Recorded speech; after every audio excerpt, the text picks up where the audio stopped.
real estate's really a hyper expensive PPC position just because there's so many Rexnar capitals out there who are like, we'll get you 50% ROI, which is just like a freaking Ponzi scheme waiting to happen.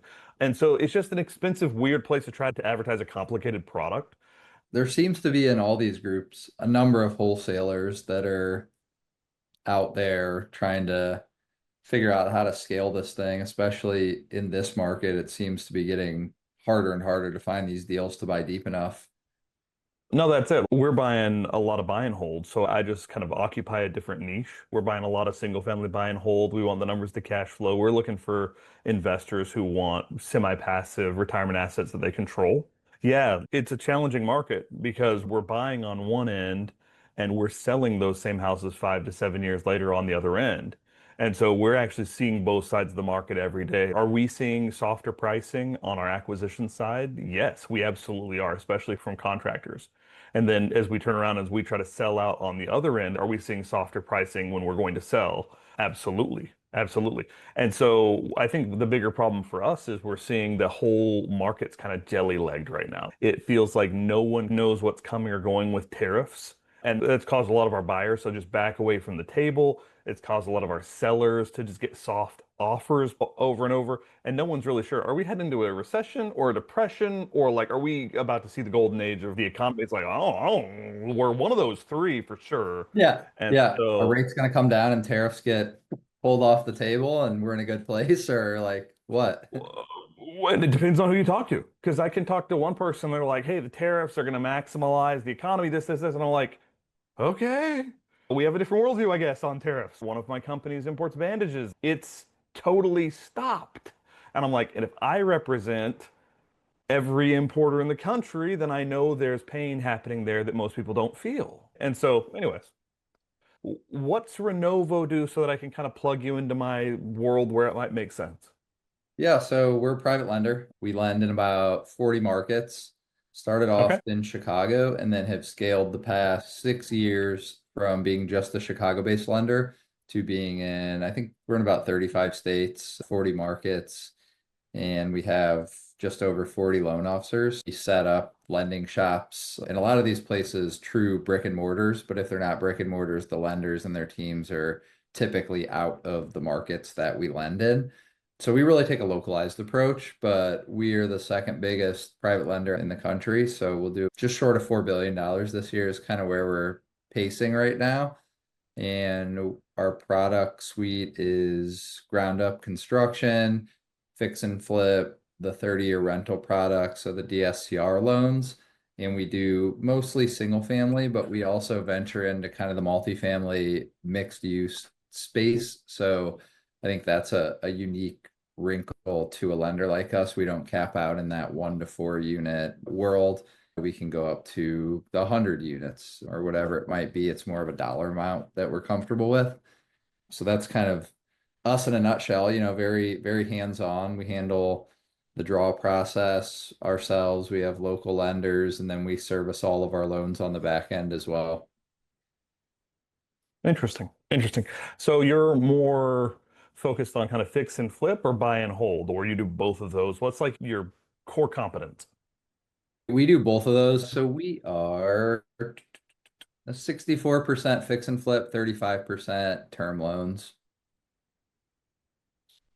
But we're very competitive on the DSCR product. Part of that is we service all of those loans as well, so we can be pretty competitive on rate and term. And then we also give a break if somebody transitions from their fix and flip loan into the term loan with us. So there's a origination fee break on that, which keeps a lot of people just in the same spot. And also folks building those passive portfolios truly do appreciate that we service every loan we've originated in-house. So we're not shipping that piece off to whomever and you're Yeah. going in from random portal trying to talk to a customer service person who deals with consumer loans all day and they don't know what you're talking about. Yeah, we've had our share of that. Yeah, me too. I All invest in right. St. Louis rentals, so I'm a buy and hold investor as well. Yeah, I really like single family. When I built Bedrock, when I built that product, I was at a financial services house. I was advising on about 300 million. And I just kept seeing this crap come across my desk that was nowhere even near remotely good. Like it was all Northern California, $2 million asset value, $4,000 a month in rent. I was like, that's not even close to the 1% rule. Like that is so far from a cash flow positive asset. And I knew because I'm from Asheville, North Carolina, I knew not all rental real estate looks like California rental real estate. I was like, there's other better places than this. You don't have to stay in this quagmire of like legal heinousness and regulatory heinousness and low cash flow. You don't have to stay in this bullcrap. And Crazy. and so the main step out is multifamily, right? But as soon as you do that, you're giving away all the control over the asset. I really like single family residential. You can buy it in pieces, you can sell it in pieces, you can finance it in pieces, you can finance it all, or you can finance it in part. You can pass it on to your heirs in pieces. It's a really flexible asset class. That's kind of a pain in the butt, right? Call a spade a spade. It's kind of pain. And so I was like, okay, I'll build a company that sells the aspirin and will help people vet assets all over the country. And so we buy right now in Oklahoma City and Ocala, Florida, and Memphis and Charlotte and Salisbury and Bentonville, Arkansas. And then we have property management in all those places. And then we offer a business management contract for our clients that if they want us to set up the LLC and set up a bank account, pay the bills, keep the books, give them tax ready docs, all that crap, deal with the property manager, set up the property manager, keep them honest. We do all that. Right. We try to make single family residential investing as passive as possible without it being a security, which is something. Yeah. It sounds like where our relationship will probably intersect is number one, if I need private lending on any of my client acquisitions. So when we're putting together deals, if we need private lending, you can be a call there. And number two, my wife and I run a rehab company where right now we're rehabbing 3 or 4 properties. Sometimes our clients don't want to go into single family residential buy and hold. They want to go into like Airbnb short term. Hmm. Bedrock doesn't offer a short-term product just because we've never been in that field. We like the product. And so it feels like where we might intersect is on these deals that I'm working. If we ever need financing on those, you might be a call I should make.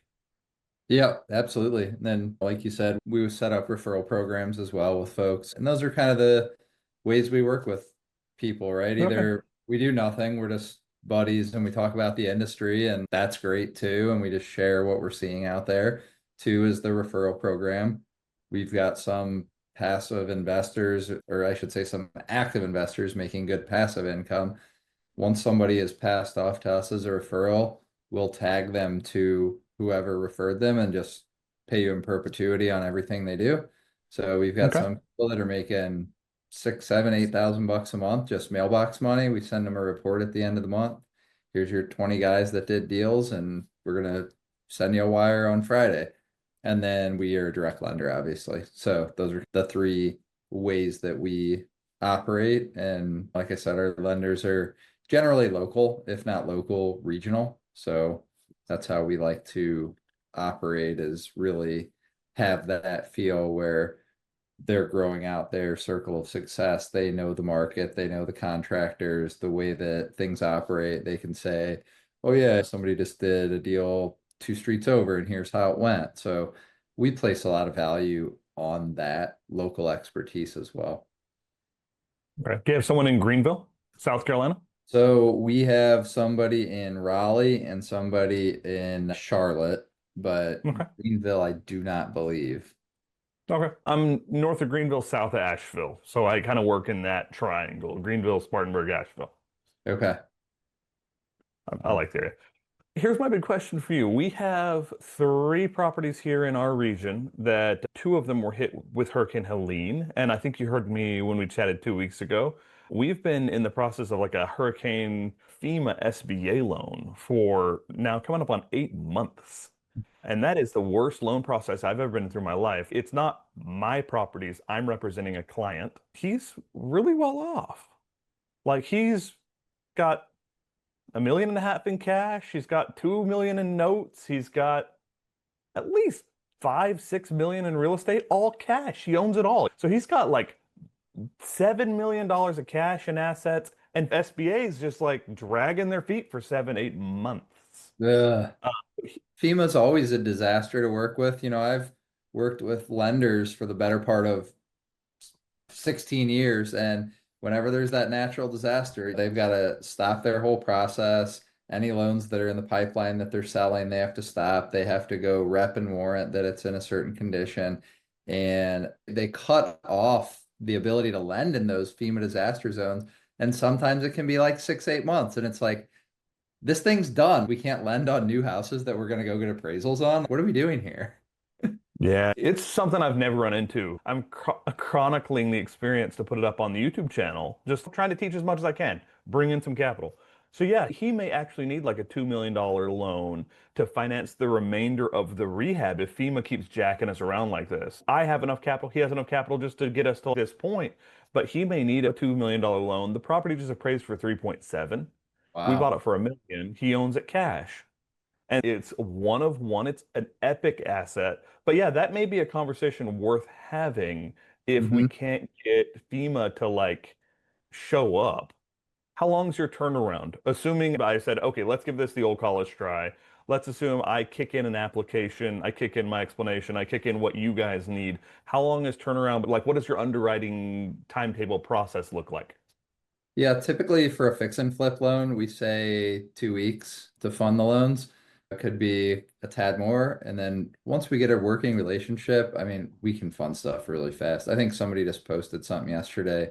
We funded a deal in like 24 hours. That's not the norm, but I think right now we're saying 14 days for a Okay. fix and flip, and then maybe around there for a rental loan, but 2, 3 weeks is totally doable. Okay. So to underwrite your stuff, are there markets where you just don't lend? I've chatted briefly with some lenders and they're like, yeah, we just don't lend in that market. I send in basic stuff. Hey, this is what we're flipping. And they're like, we don't know how to establish a value. We're not involved. Yeah, certain stuff where it's super rural, like if it's a town where there's a couple thousand people, that might be difficult for us just because, like you said, A, establishing the value, B, we've just seen the secondary market doesn't love those properties that are flagged rural. So when you go to sell the loan, sometimes there's buy boxes where your loan doesn't fit into where that loan is going. So that's one of them. And then I think Alaska and Hawaii are two that we're not in. And then Utah, they just have really strict licensing requirements. I think we can do multifamily in Utah, but not single family. And Nevada. Nevada is one that one's kind of annoying. You got to have a brick and mortar, and somebody has to, I believe, have like equity ownership in the company that lives there. There's just some weird licensing stuff, but typically we're going to be in all your major markets. Okay. Interesting.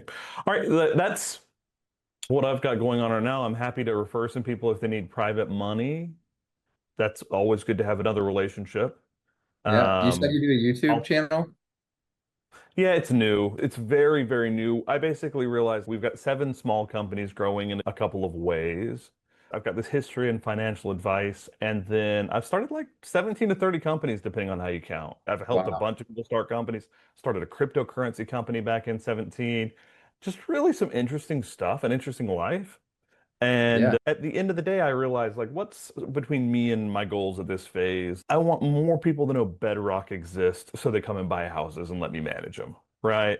I want more people to know about Airbnbs and optimizing Airbnbs the way that we like so Yep. that they'll call me up and say, hey, I've got some money. Can you do this for me? And so all of those things, no one makes a call unless they experience a certain level of expertise.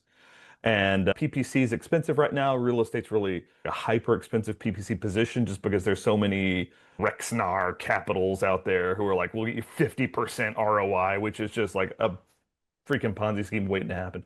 And so it's just an expensive, weird place to try to advertise a complicated product. And so what I said is, hey, actually, maybe the best play is just to get our name out there in a serious way and express expertise for a couple hundred videos and help people just with the knowledge tell the story in an interesting way and see if we can find some capital partners that want to work with us. And that's been interesting. It's new. It's like 3 months old, but it's growing. And the only reason it's not growing faster is because I don't just talk about Turo all the time. If you see my board, that's talking about a big, huge capital restructure on one of our businesses, so more like business advice. So the channel struggles only because I'm interested in those relationships that are like, hey, I like what this guy's doing. I'm not just building Turo content to be a Turo guy. That's not my goal. So it's growing, but it's interesting. Well, I love the Turo play. I've actually thought about doing it, but I don't think I'm in a good place to do it. I've got 23 cars. Hmm. Feel free to watch my content.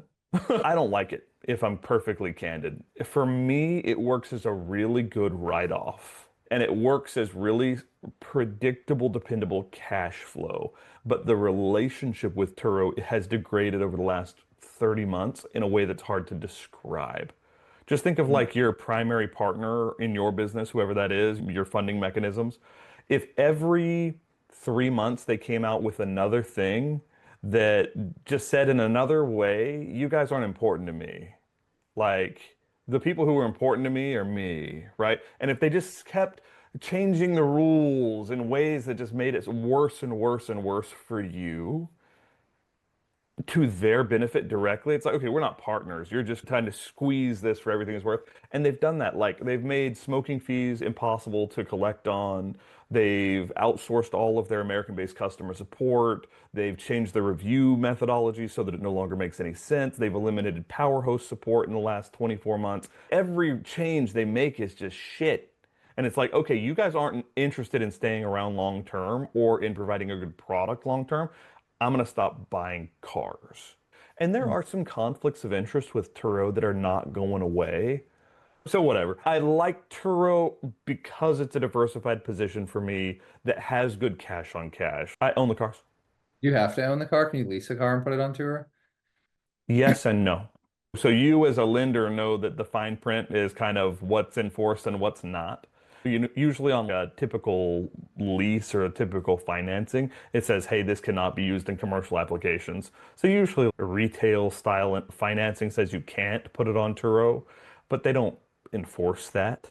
So there's all these coaches out there that are like, hey, just go take out 30 loans at the same time, buy a huge fleet and throw them all on Turo. It's like, well, number one, that's fraud. Don't, right? But there's just coaches out there like, hey, just go run a bunch of these out, go buy a bunch of cars, and you're up and running. Is there enforcement? No. Could there start be enforcement? Yes. Do some loan writers care? Yeah, they'll check the VIN. Can you use I mean, leases? I love cars and I would love to just have them if you could make a little bit of money and be able to drive a cool car around whenever you wanted to. I like the company, but I'm not in love with it. Honestly, I would love to just have Bedrock growing better, but it's a matter of how do I get people to even know we exist, right? We've been working for the last 6 years trying to build the product so that we could actually provide the service. And now finally we're ready to grow. And it's just like, okay, well, how do we do that? How much is that going to cost? We're just getting into that whole marketing side of the equation now. So Yeah. Well, I don't know. I love it. I've always thought about the Turo thing. So I'm going to watch these videos and I'm a car guy. I think I've been through 7 or 8 cars in the last 3, 4 years personally. So I have always thought about getting some cool, throwing them on there. yeah, for sure, it's a fun time. Like you get to own all these interesting cars. It's a profitable business model. It is profitable. That's the primary reason I have 23 cars is because Turo is a good hobby if you have one or two cars. Yeah. It's a very annoying hobby if you have 4 to 6 cars. And it's a full-time job if you have 10 cars. But it's not really profitable until you have 15 cars. As soon as you hire someone, you need to have at least 15 cars for that one person. But as soon as you hit 20 cars, you need to hire someone and have someone part-time so that one person isn't living like on a spit. And so there's just a bunch of that stuff. Truth is, there's some really good course sellers out there who help people learn all the ins and outs. That's not me. My interest in Turo is it brings, again, diversified income, very, very active cash flow coming in, lets me keep my guy on salary so we can work out some other businesses. I like some things about it, some things I don't. But same thing with you. You like some things about your business, you don't other things. Here's my question. If the SBA keeps dinking us around, where do I go? How do I start an app with you guys to see if you're interested in this big rehab we're working on? Let me know, and then I will get you with the best lending team. We're all retail lenders, so it's all straight direct lending. We don't deal with brokers. So when I say lending team, I mean the Renovo team that's nearest to you. But let me Okay. know when that time comes, and then I'll just make that introduction and you can get started. It's fairly straightforward and easy process. And so I can pitch it to my investor. What's a typical rate look like? Give me kind of a ballpark of what he should expect as far as rates and terms. What's a realistic qualifying deal just so that I can know? Number one, I got to pitch it to my investor. Number two, I'd love to just know personally, okay, if I have X number of dollars and want to go flip a house, is this a realistic relationship where we can just flip some more houses? I'd love to be doing some more right now, but we're just at Yeah. the end of our cap. And we've got like $1.5 million, $2 million of capital in real estate, but we just spend it way faster than we like. You can spend $1 million or $2 million real quick in real estate. Oh yeah. Yes, you can. I am looking here, and it looks like our rates go from 9.5 to 11. That's kind of the range. Now that depends on experience, where the deal is, what kind of leverage you're looking at. If we're looking at somebody who is a kind of pro tier borrower, you've done 5 deals in the past year, then we can go a little bit higher on leverage. So we can go to like 90% leverage LTV, maybe 95. So it really depends on kind of the characteristics of the deal, experience, liquidity, net worth, like all those things go into it. But I would say we're competitive rates, terms, leverage, and all that. And, And what, how about the conversion? If he wants to hold that financing long term, what does that look like? so we are looking at high sixes, low sevens for the 30-year rental product. All right.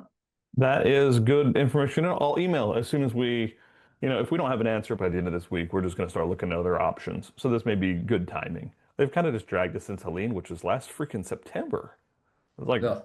what are you guys doing? But the truth is, we weren't in a real hurry to build because we had to get permitting through, and that turned into a bear because of Helene. And so we just weren't in a hurry. But now we have crew on the ground spending money every day. And so if they don't come through with something by the end of this week, I'll probably reach out.